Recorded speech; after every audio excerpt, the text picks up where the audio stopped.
Assalamualaikum warahmatullahi wabarakatuh. Perkenalkan, nama saya Gilang Alifawar Effendi, MPM B1A 4200424. Di sini saya akan menjelaskan mendeskripsikan tugas pidana pembuktian kelas D dengan Prof. Surjano Sukanto dengan bab 1 dan bab 2. Dan saya akan menjelaskan. Selamat datang dalam video pembahasan lengkap mengenai buku hukum pembuktian pidana di Indonesia. Buku ini menjadi rujukan penting untuk memahami bagaimana kebenaran dicari dalam proses pidana. Pembuktian bukan hanya menentukan apakah seseorang bersalah atau tidak, tapi juga mencerminkan sejauh mana negara menghargai hak-hak warganya. Dr. Flora Dianti menulis buku ini untuk menjelaskan perkembangan pembuktian dari masa kolonial hingga masa sekarang KUHP, termasuk perubahan paradigma dari sistem hukum referensif menuju sistem yang berorientasi HAM.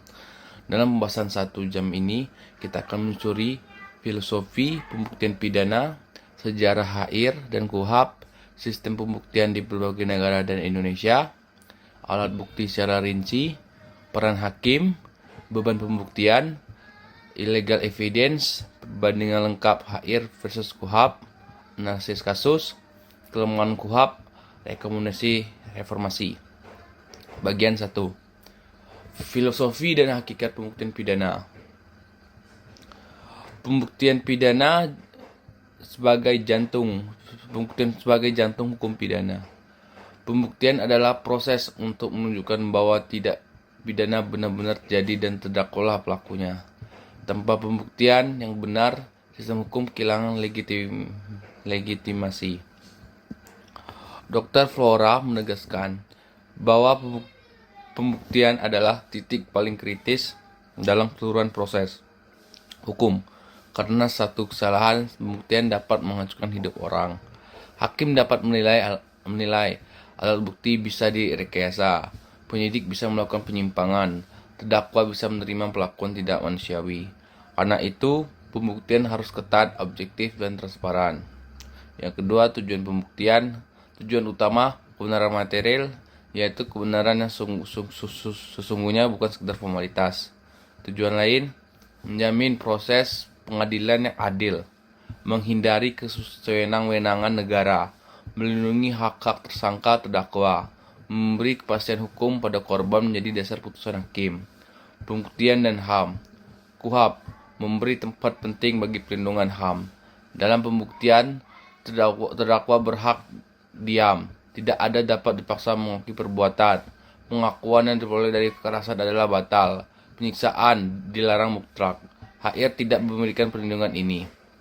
Bagian yang kedua, sejarah perkembangan pembuktian dari HR ke KUHP. Sistem kolonial yang mengutamakan kekuasaan negara.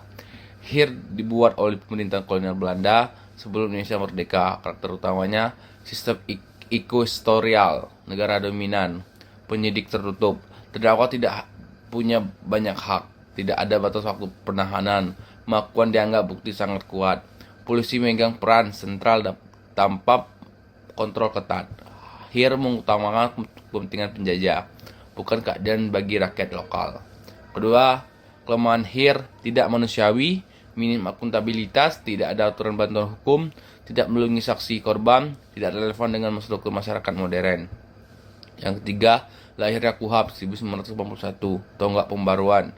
Indonesia mengganti HR dengan KUHP sebagai bentuk reformasi besar, menegakkan asas praduga tak bersalah, memperkuat hak-hak tersangka, hak mendampingi, hak diam, hak tidak disiksa. Pengadilan diberi posisi kuat sebagai pengawas, penahanan dibatasi, alat bukti tidak terjelas. KUHP bukan sekedar aturan acara, tapi simbol perubahan paradigma dari kolonial ke modern. 4. KUHP sebagai jembatan keadilan. KUHP menempatkan peran hakim dan penasihat hukum sebagai penyimbang kekuasaan penyidik dan jaksa. Bagian yang ketiga, konsep sistem pembuktian. Ada 4 sistem pembuktian. Yang pertama, sistem keyakinan hakim semata. Hakim bebas memutus tanpa terikat alat bukti, sangat subjektif, rawan ketidakadilan. Yang kedua, sistem pembuktian formil. Putusan harus didasarkan pada alat bukti yang ditentukan undang-undang. Hakim tidak yakin banyak dipakai zaman kolonial. Yang ketiga, sistem pembuktian. Positif menurut undang-undang, jika alat bukti terpenuhi, hakim wajib menghukum, tidak mengertikan keyakinan hakim, mekanisme dan kaku. 4. Sistem pembuktian negara. Negatif menurut undang-undang. Kombinasi antara yang pertama, alat bukti sah menurut undang-undang. Yang kedua, keyakinan hakim. Inilah sistem yang dipakai Indonesia, KUHP pasal 183. Dipandang paling adil karena tidak kaku, tidak semena-mena, menggabungkan formalitas hukum dan nilai keadilan. Here cenderung campuran antara sistem formil dan pembuktian positif. Yang bagian keempat, alat bukti dalam KUHP perbandingan dengan here. Bagian ini paling besar, mari kita bahas satu persatu secara mendalam. Yang pertama, keterangan saksi. KUHP mengatur saksi harus menerangkan sendiri apa yang ia lihat, dengar, alami. Tidak boleh kesaksian katanya. Saksi wajib bersumpah. Ada mekanisme perlindungan saksi. Saksian bisa dinilai bersama alat bukti lain. Saksi ahli berbeda dengan saksi fakta. Sangat longgar. Pelindungan hampir tidak ada. Penyidik bisa saksi dapat ditekan oleh aparat. Buku ini menekankan saksi adalah alat bukti paling kuat, namun paling rentan rekayasa. KUHP berusaha memperbaiki kelemahan here dengan aturan ketat. Yang kedua, keterangan ahli. Dalam KUHP sangat penting untuk perkara medis, forensik, korupsi, ITE. Ahli harus memberikan pendapat profesional, objektif. Peran ahli membantu hakim tidak berkompeten di bidang teknis. Dalam here tidak terperinci, peran ahli tidak signifikan. Dr. Flora memberikan contoh betapa krusialnya ahli forensik dalam menentukan waktu kematian, sebab kematian, atau kondisi psikis korban. Yang ketiga, surat. Jenis-jenis sebagai alat bukti: visum et repertum, rekam medis, surat resmi penegara, surat perjanjian, bukti elektronik, laporan hasil audit, dokumen intelijen. Dalam here tidak ada bukti elektronik, dokumen terbatas pada surat fisik. Dalam KUHP, surat dapat menjadi bukti sangat kuat. Pengaturan jauh lebih lengkap. Peraturan lain seperti Undang-Undang ITE melengkapinya. Yang keempat, petunjuk. Petunjuk adalah simpulan fakta dari keterangan saksi, keterangan terdakwa, surat, rekaman digital, circumstantial evidence. KUHP memberikan pembatasan ketat tentang bagaimana petunjuk dibentuk. Here membiarkan hakim bebas. Yang kelima, keterangan terdakwa. KUHP melarang keras penyiksaan untuk memaksa pengakuan. Membidana hanya berdasarkan pengakuan. Here sebaliknya, pengakuan sangat kuat dan sering menjadi salah satunya dasar pemidanaan. Peran hakim dalam pembuktian. Hakim, pengendali persidangan, penguji alat bukti, penilai kredibilitas saksi, menjaga kebenaran material, pengawas penyidik, jaksa, penafsir terhadap alat bukti baru. KUHP mengharuskan hakim menolak alat bukti ilegal, menjelaskan secara logis, dan dalam putusan hakim mempertimbangkan aspek HAM. Here tidak memiliki mekanisme seperti ini. Beban pembuktian. Secara umum, jaksa membuktikan kesalahan terdakwa, namun ada pengecualian. Beberapa pembuktian terbalik terbatas. Tindak pidana korupsi, pencucian uang, narkotika, tindak pidana ekonomi, khusus perpajakan. Terdakwa wajib menjelaskan asal-usul harta, tapi negara tetap harus membuktikan tidak pidana inti. Praduga tak bersalah tetap berlaku. Dr. Frola menilai pembuktian terbalik mengandung risiko absus sehingga harus diawasi. Standar pembuktian sah dan meyakinkan. Standar ini unik Indonesia. Yang pertama, minimal 2 alat bukti sah. Yang kedua, keyakinan hakim. 2 syarat ini bersifat kumulatif. Tujuannya mencegah jaksa membidana hanya dengan 1 bukti, menjamin bahwa putusan tidak sekedar formal. Yang ketiga, memberikan ruang kebijaksanaan bagi hakim. Illegal evidence, alat bukti yang tidak sah. KUHP mengenal doktrin. Bukti yang diperoleh secara tidak sah harus dikesampingkan.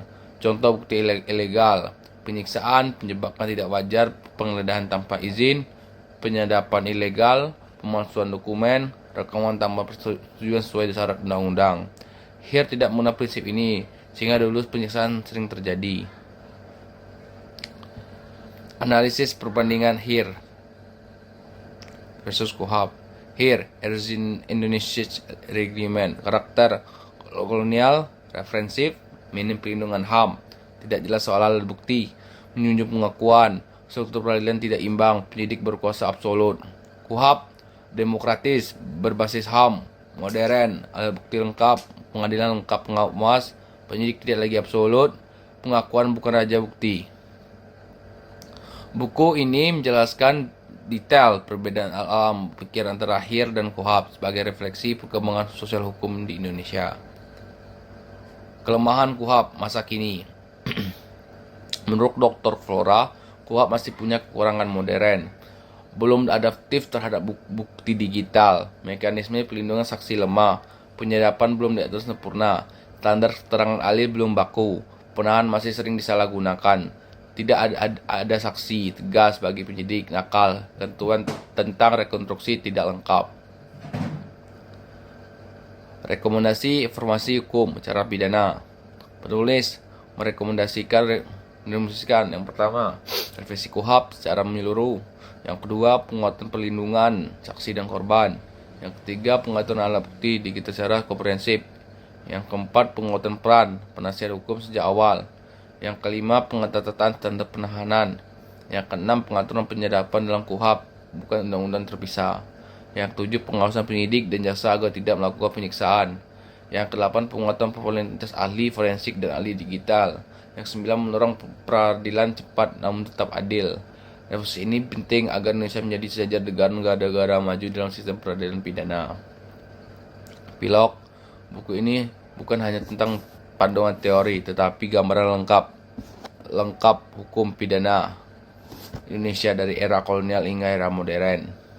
Pembuktian adalah fondasi keadilan. Melalui pembuktian yang objektif, transparan, dan berbasis HAM, kita dapat memastikan bahwa hukum tidak menjadi alat kekuasaan, tapi alat untuk menegakkan keadilan.